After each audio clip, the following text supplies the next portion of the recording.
Hello kids, welcome to edu junior. इस video में हम बात करेंगे class 8 science chapter first crop production and management के बारे में।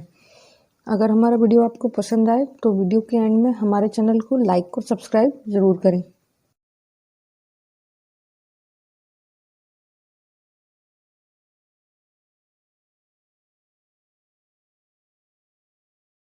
क्रॉप प्रोडक्शन के बारे में पढ़ने से पहले हमें समझना होगा कि एक्चुअल में क्रॉप क्या होती है। तो क्रॉप को एक सिंपल सी डेफिनेशन में हम कैसे डिफाइन करेंगे। When plant of the same kind are grown and cultivated at one place on a large scale, it is called crop. Crop क्या है? वो प्लांट्स जिन्हें एक ही जगह पर लार्ज स्केल के अमाउंट में कल्टीवेट किया जाता है वो क्या कहलाती है? क्रॉप, या फिर हिंदी में कहें तो फसल। Crop are different types. Crop के कई सारे डिफरेंट टाइप्स हैं, cereals, vegetable, fruits. This can be classified on the basis of the season in which they grow. Crop को आप कैसे क्लासिफाई करोगे? जिस सीजन के अकॉर्डिंग क्रॉप्स को ग्रोन किया जाता है फील्ड के अंदर, उसके अकॉर्डिंग उसका क्लासिफिकेशन होता है। अब डिस्कस करते हैं types of crop. Different crops grown well in different season of the year. For example, a crop may grown well in rainy season during summer but may not be grown well in winters. Crops जो होती हैं वो different seasons में grow करती हैं। कुछ crops जो होती हैं वो रेनी सीजन में ज़्यादा अच्छे से ग्रो करेंगी बनिस्बत समर के, और कुछ जो है वो समर में ज़्यादा अच्छे से ग्रो करेंगी बनिस्बत विंटर सीजन के। तो इस हिसाब से जो टाइप क्रॉप्स का जो है वो टाइप डिफाइन किया जाता है। उनको बेसिकली दो कैटेगरीज में डिवाइड किया गया है, खरीफ और रबी क्रॉप। सबसे पहले बात करते हैं खरीफ क्रॉप्स के बारे में। The crops which are sown in rainy season are called kharif crops. Kharif crops वो होती हैं जिन्हें कि बेसिकली रेनी सीजन्स में बोया जाता है। इंडिया में जो है रेनी सीजन यूजुअली या जनरली जो है जून से सितंबर के बीच में होता है। तो जो खरीफ क्रॉप्स होती हैं इनको बोना कब से स्टार्ट करते हैं हम? जून से जुलाई की बिगनिंग में, साउथ वेस्ट मानसून जब स्टार्ट होता है। इनमें बेसिकली क्या होता है, खरीफ क्रॉप के अंदर पानी की अमाउंट जो होता है वो बहुत ज़्यादा ज़रूरत होती है, इसलिए बारिश आने से पहले इनको बो दिया जाता है। Some of the example of kharif crops are paddy, maize, millet, soybean, groundnut, cotton, etc. Kharif crops are harvested at the end of monsoon season during September. Kharif crop की हार्वेस्टिंग कब होती है? एंड ऑफ मानसून सीजन, लगभग सितंबर या अक्टूबर के आसपास। The kharif crops are sometime called summer crops. Kharif crop को बेसिकली या एक नॉर्मल भाषा में, बोलचाल की भाषा में हम कहते हैं समर क्रॉप्स। अब सेकंड टाइप की सेकंड कैटेगरी क्या हुई? रबी क्रॉप्स की। The crop grown in winter season are called rabi crop. वो क्रॉप्स जिन्हें आप विंटर सीजन के अंदर ग्रो करते हैं वो कौन सी कहलाती हैं? रबी की फसलें। The time period of rabi crop is generally from October to March. Rabi crop का टाइम जनरली ग्रोन करने का क्या रहता है? अक्टूबर से मार्च के बीच में। The sowing of rabi crop begin at the beginning of winter. इनको हम कब बोना शुरू करते हैं रबी की फसल को? अक्टूबर और नवंबर, मतलब सर्दियों के स्टार्टिंग से पहले या सर्दियों के स्टार्टिंग के साथ साथ। And the crop are harvested by March और अप्रैल। और इनकी कटाई कब तक रहती है? मार्च और अप्रैल के बीच में इन्हें हार्वेस्ट कर लिया जाता है। इसके एग्जाम्पल क्या क्या है? व्हीट, ग्राम, पी, मस्टर्ड और लिंसीड्स।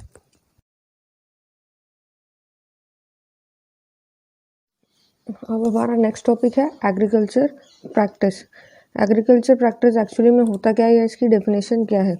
The various task perform by a farmer to produce a good crop are called agriculture practice. Agriculture practice क्या हुई कि एक किसान को एक अच्छी फसल को उगाने के लिए कई सारे टास्क परफॉर्म करने पड़ते हैं। उस प्रोसेस को हम क्या कहते हैं? Agriculture practice.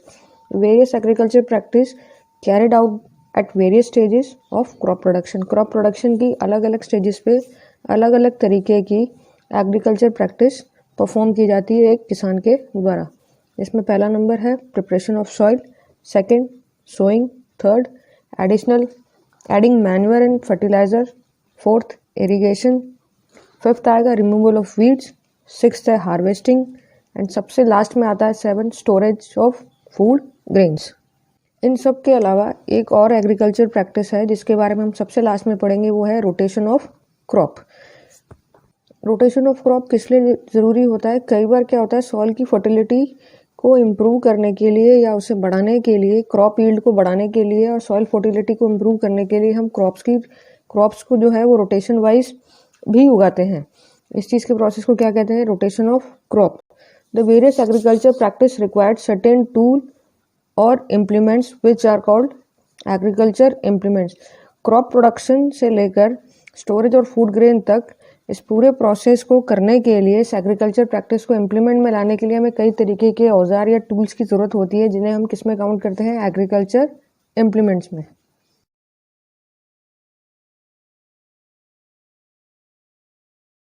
अब सबसे पहले बात करते हैं एग्रीकल्चर प्रैक्टिस के सबसे पहले पॉइंट, प्रिपरेशन ऑफ सॉइल की। अपनी अर्थ का सबसे अपर लेयर क्या है? सॉइल। क्रॉप को प्लांट करने के लिए सबसे ज़रूरी चीज़ क्या है? सॉइल। सॉइल में हमें क्या क्या मिलेगा? मिनरल, वाटर, एयर और कई तरीके के नाइट्रोजन फिक्सिंग बैक्टीरियाज वगैरह जो क्रॉप प्रोडक्शन के लिए हेल्पफुल होते हैं। Preparation of soil is the first step in cultivating a crop for food production. Food production के लिए सबसे पहला स्टेप क्या है? Preparation of soil. The soil is prepared by sowing the seed of the crop by ploughing, levelling and manuring. Soil की preparation, soil कैसे prepared होगी? सबसे पहले क्रॉप के लिए उसमें सबसे पहले हम क्या डालेंगे? बीज। और बीज को डालने के लिए जो प्रोसेस, 3 तरीके के प्रोसेस फॉलो करने ज़रूरी हैं। इसमें सबसे पहला है प्लोइंग, दूसरा है लेवलिंग और तीसरा है मैन्यूरिंग। ये तीनों प्रोसेस का अपना अलग अलग सिग्निफिकेंस होता है। सबसे पहले हम बात करते हैं प्लोइंग की। तो प्लोइंग या टिलिंग क्या है? Actually the process of losing and turning the soil is called ploughing और टिलिंग। सॉइल को लूज करना और सॉइल को लूज करने के बाद काफ़ी हद तक टर्न करके या ऊपर नीचे करना क्या कहलाता है? प्लोइंग या टिलिंग।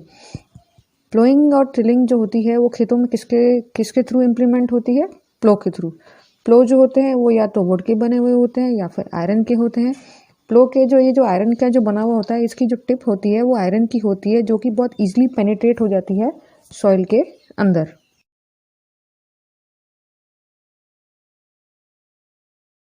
अब बात कर रहे हैं प्लो की। It contain a strong triangular iron tip called ploughshare. Plough जो होता है, या सिंपल भाषा में उसे हम कहें तो एक हल एक्चुअली किसका बना हो सकता है? वुड का भी हो सकता है और आयरन का भी बना हुआ हो सकता है। इसकी जो टिप होती है वो आयरन की बनी हुई होती है और वो इजिली पेनिट्रेट हो जाती है सॉइल के अंदर। The main part of the plough is a long log of wood which is called plough shaft. Plough हल का जो होता है, सबसे जो मेन पार्ट होता है वो क्या होता है? उसका एक लंबा सा लॉन्ग वुड होता है जिसे हम क्या कहते हैं? प्लो शाफ्ट। अभी इसमें क्या होता है? प्लो शाफ्ट के जो एक एंड होता है, दूसरा एंड पे क्या होगा? एक खास तरीके का हैंडल होता है और इसी प्लो शाफ्ट के दूसरे एंड पे क्या होगा? एक बीम अटैच होगा जो कि बहुत इजीली बुल के नेक के ऊपर रखा जाता है। 1 pair of bull and a man can easily operate the plough. एक पेयर ऑफ बुल और एक मैन इजीली इस हल को बहुत इजीली खेतों में चला सकते हैं। दूसरी चीज़ आती है hoe. Hoe is a simple tool which is use for removing weeds और for loosening the soil. Soil को लूज करने के लिए और वीड्स को रिमूव करने के लिए एक खास तरीके का बहुत ही सिंपल सा टूल है जिसे हम क्या कहते हैं? हो। It has a long rod of would और आयरन। इसमें एक लॉन्ग रॉड होती है वुड की या आयरन की। A strong broad and bent plate of iron is fixed on one of its end and work like a blade. इसमें क्या करते हैं? इसके एक एंड के ऊपर एक पतला सा लोहे का टुकड़ा फंसा दिया जाता है, एक बेंट प्लेट का, जो कि वर्क करती है एक ब्लेड की तरीके से। This is pulled bye an animal. इसे क्या करते हैं? एक एनिमल के द्वारा पुल किया जाता है, जिसकी वजह से वीड्स जो होती हैं खेतों के अंदर वो रिमूव हो जाती हैं और सॉइल जो होती है वो इजिली लूज हो जाती है।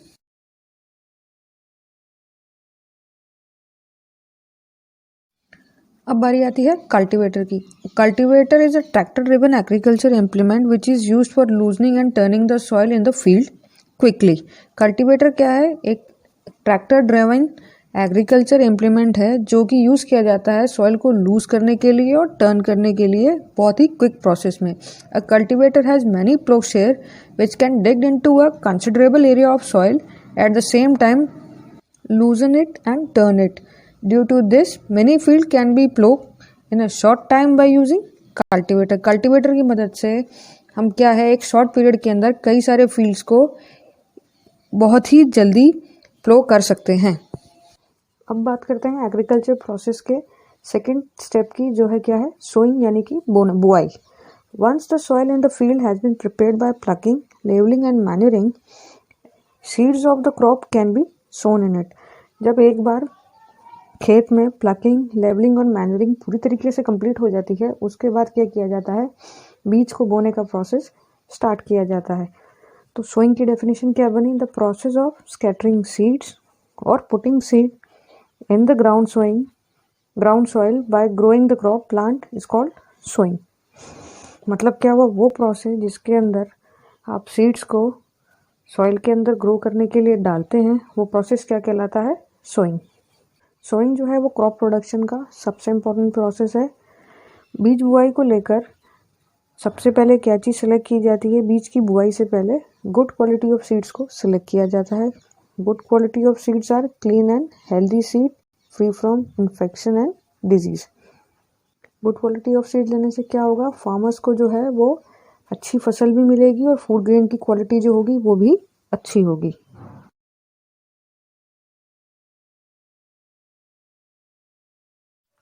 सीड को सिलेक्ट करने के बाद अब क्या चीज़ आती है, method of sowing seed. Seeds को सिलेक्ट कर लिया, इसके बाद बोने का तरीका क्या होता है। There are two types of methods for sowing the seed. दो तरीके के मेथड होते हैं बुआई के लिए। पहला मेथड होता है हाथ के sowing by hand and second होता है sowing with seed drill. Sowing by hand जो मेथड होता है, जिसे हम मैनुअली मेथड भी कहते हैं, वो क्या कहलाता है, एक तरीके से स्पेशल, अगर आप उसे कैसे डिफाइन करेंगे, इसे एक बहुत ही सिंपल नाम से डिफाइन किया जाता है, broadcasting. The sowing of seed by hand और manually is called broadcasting. Broadcasting के मेथड में क्या होगा, in the sowing seed with hand और manually the seed are taken in hand and gradually scattered in the entire plough field. जो भी आपने खेत में जुताई कर रखी है या प्लोइंग कर रखी है, उसके बाद में सीड्स की क्वालिटी आपने ले ली। मैनुअल प्रोसेस के अंदर क्या करेंगे, हम हाथ में सीड्स को लेकर बहुत ही जेंटली या ग्रेजुअली स्कैटर्ड करेंगे हुए खेत के अंदर। This is a method however are not very good because there is no proper spacing and proper depth at which the seeds are sown. इस प्रोसेस का सबसे बड़ा ड्रॉबैक क्या रहता है, जब हम हाथ से बुआई करते हैं कि प्रॉपर उसको स्पेस नहीं मिल पाती है और ना ही वो प्रॉपर डेप्थ में सीड जा पाता है, जिससे क्या होता है कि कई बार जानवर वगैरह भी ये बर्ड्स या जानवर वगैरह उन सीड्स को खा लेते हैं, तो प्रॉपर जो फ्री ईल्ड आपको मिलनी चाहिए या जो फूड ग्रेन आपको मिलना चाहिए वो नहीं मिलता है। सेकंड तरीके का प्रोसेस क्या होता है, sowing with the seed drill. Seed drill के भी दो तरीके के प्रोसेस होते हैं। पहला होता है ट्रेडिशनल टूल के थ्रू और दूसरा होता है जो आजकल का जो मॉडर्न सीड ड्रिल का टूल है उसके अकॉर्डिंग। ट्रेडिशनल टूल में क्या होता है, अभी आप फिगर में देख सकते हैं, the tool used traditionally for sowing the seed is a shape like funnel. ये एक फनल की तरीके का शेप होता है जिसे आप हल के अंदर बहुत ईजिली लगा सकते हैं। इसमें क्या होता है, इसको आप प्लो के अंदर फिट कर लीजिए। इस फनल शेप के अंदर सीड्स डाले जाते हैं जो एक लंबी और पतली पतली 2 या 3 पाइप्स के थ्रू सीड जो होता है वो सॉइल के अंदर जाता है, जिसके एंड, इन पाइप्स के एंड जो होते हैं वो इतने शार्प होते हैं कि सीड डायरेक्टली जो होता है एक प्रॉपर स्पेसिंग के अंदर जाकर ही ग्रो करता है। दूसरी तरीके का जो मॉडर्न सीड ड्रिल है आजकल, वो है आपका ट्रैक्टर के थ्रू होता है। इस टूल के अंदर क्या करता है, इस टूल के अंदर एक लंबा सा पाइप होता है जिसके अंदर पाइप के थ्रू सीड्स जो होते हैं वो सॉइल के अंदर चले जाते हैं। उसके बाद ये जो मॉडर्न सीड ड्रिल होता है ये इस चीज़ को इंश्योर करता है कि सीड जो है वो प्रॉपर फिर से सॉइल से कवर हो जाए, जिससे कि क्या होता है उसमें किसी भी तरीके का बर्ड्स के थ्रू या किसी एनिमल के थ्रू कोई डैमेज नहीं होता है और वो प्रॉपर लेवल और डेप्थ के अंदर सीड ग्रो भी करता है, जिसकी वजह से टाइम और लेबर दोनों बचता है।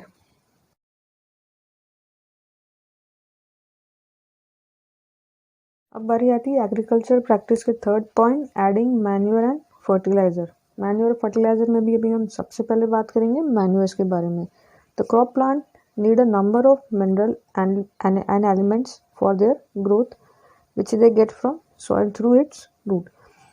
प्लांट्स या क्रॉप जो होती है वो रूट्स के थ्रू सॉइल के अंदर से कई तरीके के मिनरल्स और एलिमेंट को नीडफुल होती है for their growth. Now repeated growing of crop in the same field remove a lot of precious mineral, element, organic matter and the other material from the soil. खेतों में बार बार repeatedly crops के grown होने के कारण क्या होता है कि ये जितने भी मिनरल्स, एलिमेंट्स और ऑर्गेनिक मैटर होते हैं सॉइल के, वो धीरे धीरे कम होने लगते हैं, जिसकी वजह से सॉइल जो होती है वो कुछ टाइम बाद इनफर्टाइल हो जाती है और उसमें क्रॉप यील्ड जो होती है वो धीरे धीरे कम होने लगती है। The deficiency of plant nutrient and organic matter in soil is made up of adding manure and fertiliser to the soil. Soil के अंदर इस तरीके के प्लांट न्यूट्रिएंट्स और ऑर्गेनिक मैटर की जो डेफिशिएंसी होती है, इसको हम कैसे फुलफिल करेंगे? मैन्योर और फर्टिलाइजर्स को सॉइल में ऐड करके।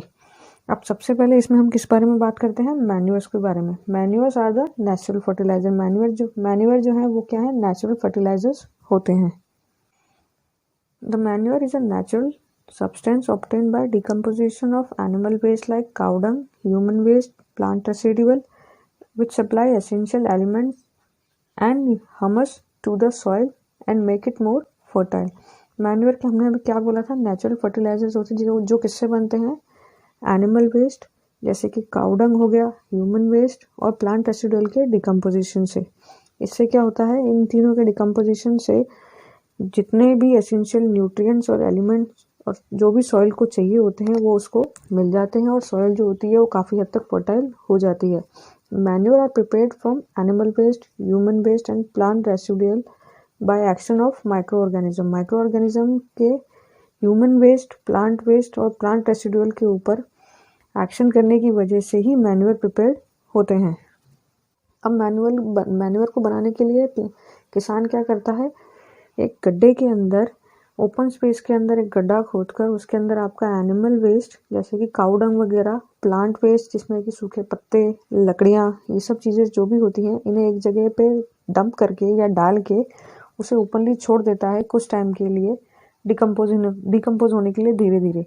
माइक्रो ऑर्गेनिज्म की प्रेजेंस के अंदर वो धीरे धीरे वो प्रोसेस डिकम्पोज होते होते क्या होता है? ऑर्गेनिक मैन्योर में कन्वर्ट हो जाता है।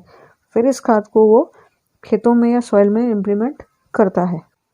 Manure improve the soil texture for better retention of water and aeration. Manure जो होता है वो सॉइल के टेक्सचर को इम्प्रूव करता है सो दैट वो जो वाटर रिटेंशन और जो एलर्शन जो होता है उसके अंदर सॉइल का वो बढ़ जाता है। This is because being porous humus can hold more water and air in the soil. In fact, the manure make up a general deficiency of nutrient in the soil. Manure is, however, very bulky and voluminous, due to which it is inconvenient to store and transport. Moreover, a manure is not nutrient specific and hence it is not much helpful when a particular nutrient is required to the soil for a particular crop. इसके लिए हमें सबसे ज़्यादा manual जो हमने ये बनाता है किसान, ये हर चीज़ के लिए हेल्पफुल नहीं होता है। कई बार कुछ पर्टिकुलर न्यूट्रिएंट सॉइल को चाहिए रहते हैं, वो पर्टिकुलर न्यूट्रिएंट की रिक्वायरमेंट अगर कई बार मैन्युअल जो हम बनाते हैं वो रिजॉल्व नहीं कर पाता है। उसके लिए किसान उसमें क्या यूज़ करता है? Chemical fertiliser.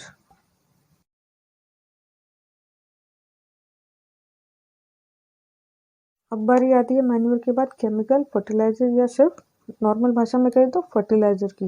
A chemical fertiliser is a salt और an organic compound containing a necessary plant nutrient like nitrogen, phosphorus और पोटेशियम।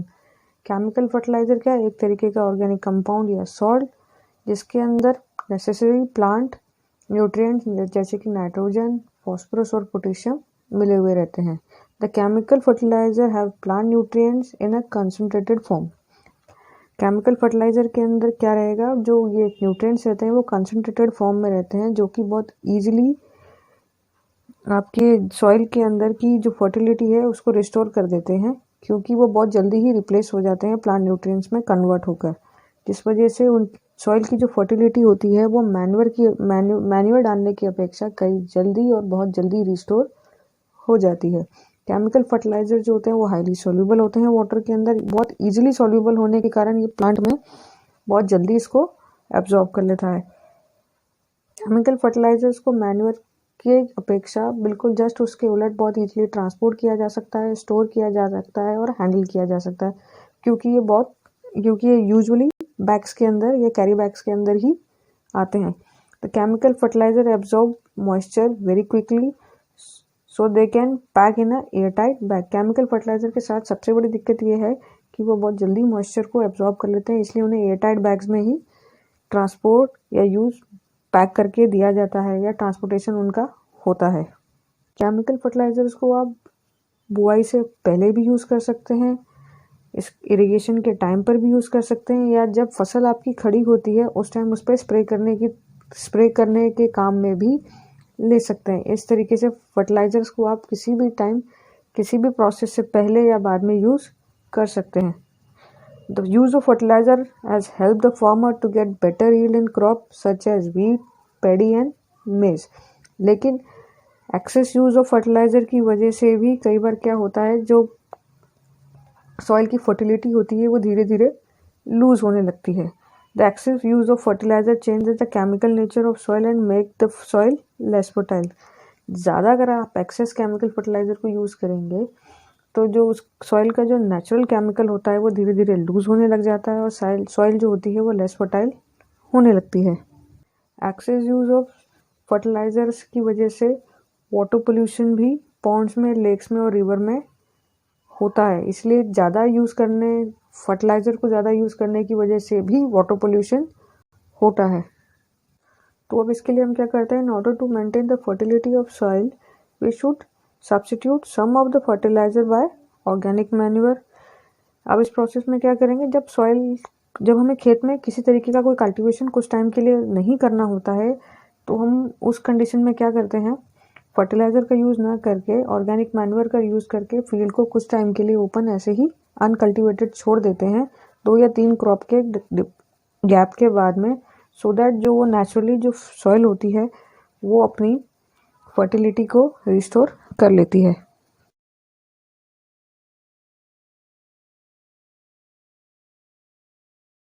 नाउ अब हमारा नेक्स्ट टॉपिक आता है इरिगेशन। इरिगेशन को एक हिंदी में हम क्या कह सकते हैं, सिंचाई। किसी भी प्लांट या क्रॉप प्लांट की ग्रोथ के लिए सबसे ज़्यादा ज़रूरी चीज़ क्या है, पानी। पानी वो कहाँ से लेगा, सॉइल के अंदर जो वाटर है उसको एब्जॉर्ब करेगा क्रॉप प्लांट और उसी से उसकी ग्रोथ डिसाइड होती है। कई बार क्या होता है, पूरे साल भर में सॉइल के अंदर जो होता है वो वाटर की कंसिस्टेंसी जो होती है वो कांस्टेंट नहीं होती है। कई बार इवेपोरेशन या प्री लोकेशन की वजह से पानी जो होता है ग्राउंड डेप्थ से धीरे धीरे कम होता जाता है। इस जो रिक्वायरमेंट है या जो पानी का लॉस है इसको फुलफिल करने के लिए हम जो supply of water crop plant को प्रोवाइड कराते हैं वो प्रोसेस क्या कहलाता है, इरिगेशन। इरिगेशन को एक नॉर्मल डेफिनेशन में हम क्या कहेंगे, the process of supplying water to crop plant in the field is called irrigation. ये crop to crop, season to season अलग अलग होती है। अब आते हैं सोर्सेस ऑफ इरिगेशन। इरिगेशन के सोर्सेस कौन कौन से हो सकते हैं, उसमें इरिगेशन के कई सारे सोर्सेस हैं जिनके एग्जांपल हैं well, tubewells, ponds, lakes, river, dam, canals etcetera.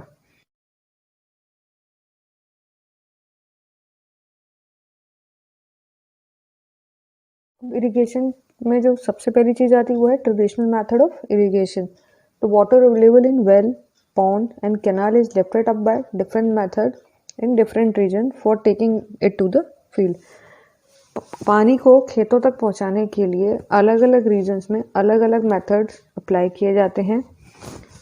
कई बार कैटल या ह्यूमन लेबर का इस्तेमाल कर कई तरीके के ट्रेडिशनल मेथड के थ्रू पानी जो है वो चीपर कॉस्ट में लेकिन बहुत ही लेस एफिशिएंट वे में खेतों तक पहुंचाया जाता है। कई तरह के वेरियस ट्रेडिशनल वेज कौन कौन से हैं, एक तो है पुली सिस्टम जिन्हें हम मोट कहते हैं, सेकंड चेन सिस्टम, थर्ड देखली, फोर्थ राहत।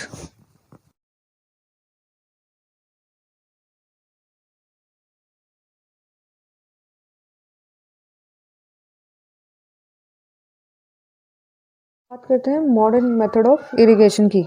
मॉडर्न मेथड ऑफ इरिगेशन में 2 तरीके के सिस्टम अप्लाई होते हैं। पहला है स्प्रिंकलर सिस्टम, दूसरा है ड्रिप सिस्टम। स्प्रिंकलर सिस्टम काफ़ी मोर यूज़फुल होता है अनइवन लैंड में पानी की सप्लाई को पहुंचाने के लिए जहां पर वाटर की सबसे ज़्यादा ज़रूरत होती है। इसमें क्या करते हैं, एक मेन पाइपलाइन के थ्रू काफ़ी सारी परपेंडिकुलर पाइपलाइन जो होती है जिनके ऊपर रोटेटिंग नोजल लगा हुआ होता है खेतों के बीच में लगा दी जाती हैं। जब पंप के प्रेशर से पानी मेन पाइपलाइन में जाता है तो उस प्रेशर की वजह से जो रोटेटिंग नोजल होता है उसमें से जब वो बाहर निकलता है तो वो स्प्रिंकलर की फॉर्म में निकलता है। इसलिए इसकी वजह से क्या होता है, पानी इवनली स्प्रेड होता है पूरे के पूरे खेत के अंदर, जिसकी वजह से जो पानी में, जो खेतों में जहाँ जहाँ पानी की पूरी जो नीड्स होती है वो इक्वली डिवाइड होकर बहुत अच्छे से सिंचाई की जा सकती है। स्प्रिंकलर जो सिस्टम है ये सैंडी सॉइल के अंदर बहुत ही ज़्यादा यूज़फुल होता है। सेकंड है drip system. In this system the water fall drop by drop just at the position of the root. इसके अंदर स्प्रिंकलर सिस्टम में, ड्रिप सिस्टम के अंदर क्या होता है, पानी जो होता है वो ड्रॉप बाय ड्रॉप जो होता है बिल्कुल रूट के जस्ट ऊपर वाली पोजीशन के ऊपर गिरता है। So it is called drip system.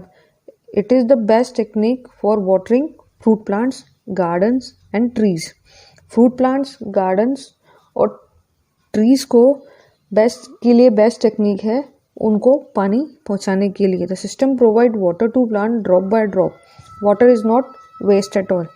इस वाले प्रोसेस के अंदर पानी जो है वो ड्रॉप बाय ड्रॉप जो होता है प्लांट्स को मिलता है, तो पानी की वेस्टेज बिल्कुल भी नहीं होती है। इसलिए इस सिस्टम को काफ़ी हद तक बेस्ट सिस्टम सिंचाई के लिए माना जाता है।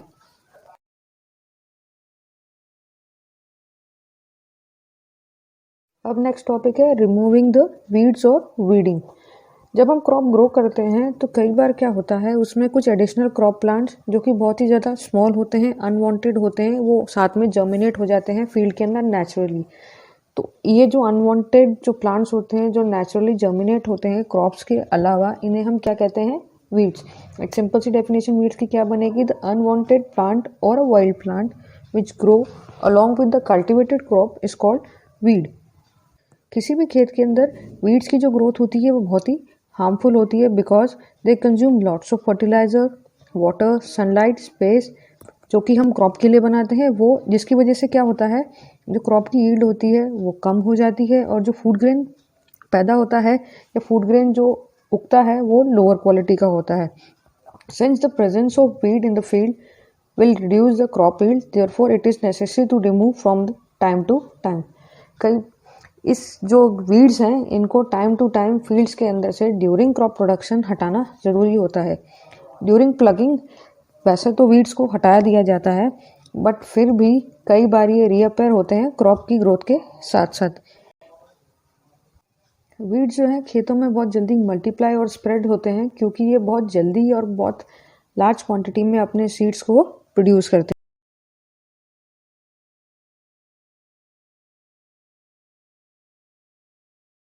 अब डिस्कस करते हैं नेक्स्ट प्रोसेस को, जो क्या है, हार्वेस्टिंग। हार्वेस्टिंग की एक बहुत सिंपल सी डेफिनेशन है, the cutting and gathering of a mature food crop is called harvesting. Mature food crop को काटना और एक जगह इकट्ठा करना, ये क्या कहलाता है, harvesting. In harvesting the crop like wheat, rice are cut close to the ground by hand using the cutting tool called sickle. It is called manual harvesting। लेकिन बड़े खेतों में जैसे वीट और पैडी की क्रॉप्स होती है, यहाँ पर इन क्रॉप्स को आफ्टर मैच्योर्ड जब काटा जाता है तो उसके लिए मोटराइज मशीन का इस्तेमाल किया जाता है जो क्या कहलाते हैं, harvester. After harvesting the crop the next step is threshing. The process of beating out grain from harvested crop is called threshing. Threshing is done to take out the grain from its outer covering called chaff। जो traditional threshing होती है इसके अंदर क्या करते हैं, जो harvested crop होती है इसे पूरे ग्राउंड में फैला दिया जाता है इन अ स्मॉल एरिया, और इसके ऊपर कैटल या बुलक्स को या बुफेलोज या कैमल को वॉक करने के लिए छोड़ दिया जाता है again and again in a circle. Cattle की फीड के नीचे क्रश होकर क्या होगा, जो हार्वेस्टेड क्रॉप का ऊपर वाला हिस्सा होगा, जो काफ होगा वो ब्रेक हो जाएगा और ग्रेन जो होगा वो उससे बाहर आ जाता है। लेकिन आजकल के जो मॉडर्न और मोटराइज मशीन्स हैं जिन्हें हम थ्रेशर कहते हैं, ये आजकल यूज़ किए जाते हैं थ्रेशिंग के लिए। मॉडर्नाइज जो थ्रेशर्स होते हैं ये यूजुअली लार्ज फार्म्स के अंदर यूज़ किए जाते हैं थ्रेशिंग के प्रोसेस के लिए। अब थ्रेशिंग जब होती है, ग्रेन तो बाहर आ गया, बट उसके साथ साथ कई तरीके के जो लीव्स और ये जो छोटी मोटी चीज़ें होती हैं ये भी उसमें पीसेस में या क्रश होकर उसी ग्रेन के साथ में आ जाती हैं। तो ये जो ग्रेन है ये किसके साथ मिक्स होता है? काफ और हे के साथ में। And it has to be clean by separating from chaffs and hay before it can be use करने से पहले काफ और हे को ग्रेन में से हटाना ज़रूरी होता है। तो वो प्रोसेस जिसके अंदर ग्रेन्स को काफ और हे में से हटाया जाता है with the help of wind is called winnowing. इसकी एक सिंपल सी डेफिनेशन है, the process of separating grain from chaff and hay with the help of wind is called winnowing.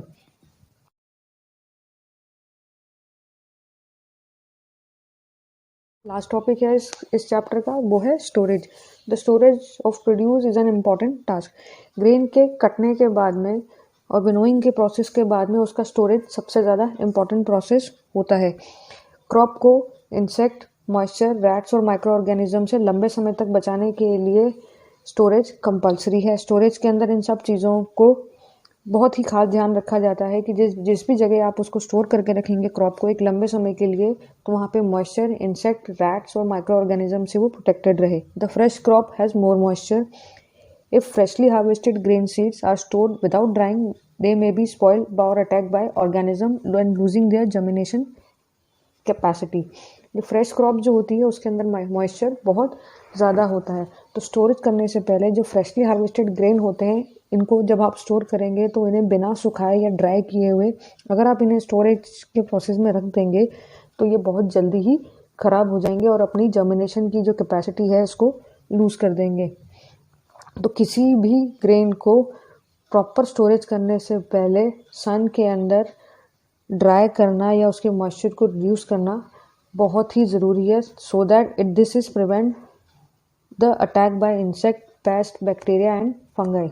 अगर आप उसमें से मॉइस्चर को रिमूव नहीं करेंगे या मॉइस्चर का कंटेंट रिड्यूस नहीं करेंगे तो वो ग्रेन बहुत जल्दी किससे अटैक हो जाएगा? इंसेक्ट, पेस्ट, बैक्टीरिया या फंजाई से। इसके प्रोसेस के लिए या स्टोरेज में इन चीज़ों से बचाने के लिए हम क्या यूज़ करते हैं? ड्राइड नीम की लीव्स जो होती हैं वो फूड ग्रेन्स में घर में हम डालते हैं। कई तरीके के केमिकल्स वगैरह जो गोडाउंस में हम स्पेसिफिक केमिकल्स होते हैं केमिकल ट्रीटमेंट करके रखा जाता है, सो दैट कि पेस्ट या माइक्रो ऑर्गेनिज्म जो है वो स्टोरेज में रखा हुए क्रॉप को ख़राब ना होने दे, किसी भी तरीके का मॉइस्चर वगैरह जो भी है वो स्टोरेज के अंदर ना आए।